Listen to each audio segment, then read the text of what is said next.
The PGA Tour is merging with the Saudi-backed LIV Golf Tour. The stunning announcement ends months of bitter legal fights between the rival groups.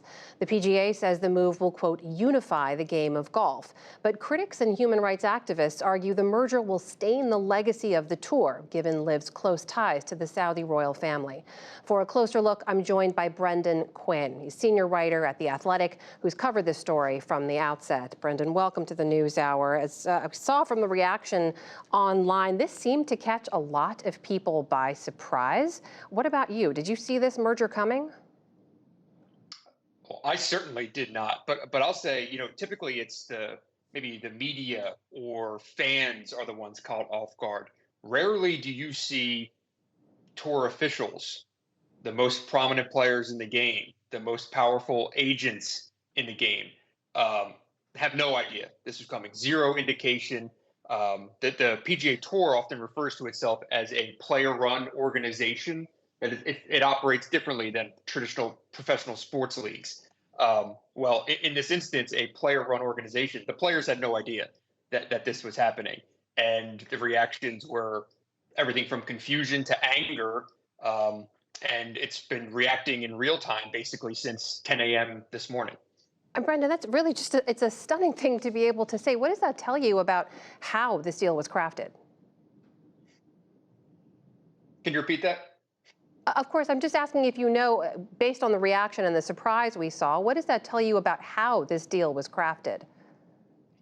Well, it's certainly basic between two very small groups. It was PGA Tour Commissioner Jay Monahan and Yasir Al Ramayan, the governor of the Public Investment Fund of Saudi Arabia. He is MBS's personal banker, also the director of Live Golf. So oversees Live Golf for years now. Basically, it has been those two parties going at each other in terms of finding who can have more leverage to get the best players in the world to play on their tours. Over the last 7 weeks, according to Jay Monahan, the two have been talking. They met in London. They played golf together. They had lunch together, and eventually hammered out a deal that, for everything that has happened in the past 2 years plus, to suddenly get wrapped up between basically two people in 7 weeks is unthinkable. I mean, no one would have ever even considered a scenario like this to play out. I mean, Brendan, you mentioned everything that has happened. We need to remind people Live Golf is bankrolled by billions from Saudi Arabia. The Crown Prince there, Mohammed bin Salman, was linked to the killing and dismemberment of journalist Jamal Khashoggi. We know they have an abysmal human rights record when it comes to not only the treatment of women, but protection of LGBTQ rights there. And a lot of folks said that the creation of this league was what they called sports washing, right? Just pouring money into a sport to distract from all of those other issues. Does this merger say that essentially that worked? I think one of the things Saudi Arabia has been looking for, as much as anything, is kind of twofold in terms of the sports washing idea. It's legitimacy, and I think it's also power. I remember speaking to Graham Wood from The Atlantic, not to be mistaken with The Athletic, but it had met with MBS multiple times, studied Saudi Arabia and the Public Investment Fund at length.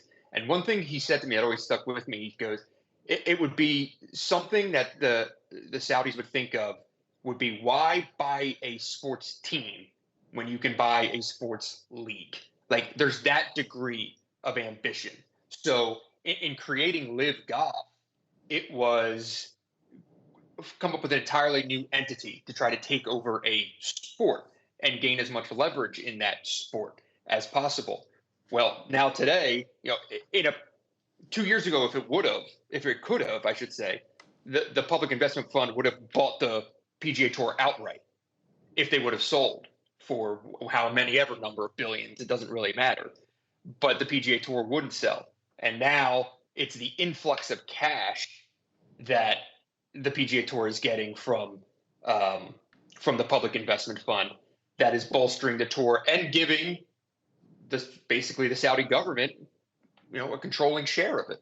Brendan, in the minute or so we have left, I have to put to you part of the statement from the 9/11 families that they put out today after the merger. They said, in part, quote, now the PGA and Monahan, the PGA commissioner, appear to have become just more paid Saudi shills, taking billions of dollars to cleanse the Saudi reputation. Brendan, has the PGA commissioner addressed any of these concerns since announcing the merger? He has. He spoke with the media just about a half an hour ago, and his big message was essentially that the long term threat of the health of the PGA Tour and needing this cash, needing to get out of litigation. There's been a drawn out lawsuit with Live Golf. The Department of Justice is investigating the PGA Tour's tax exempt statuses. It basically was we had to get out of that situation, and this is the only way to do it. And morality be damned, frankly. The PGA Tour used a lot of ideas of morale and ethics, or morality and ethics, to keep its best players in the fold and kind of stand in stark contrast to what Live Golf is as a competitor.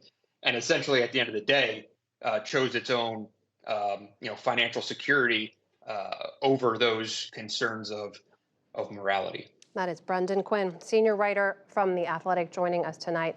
Brendan, thank you. Thank you.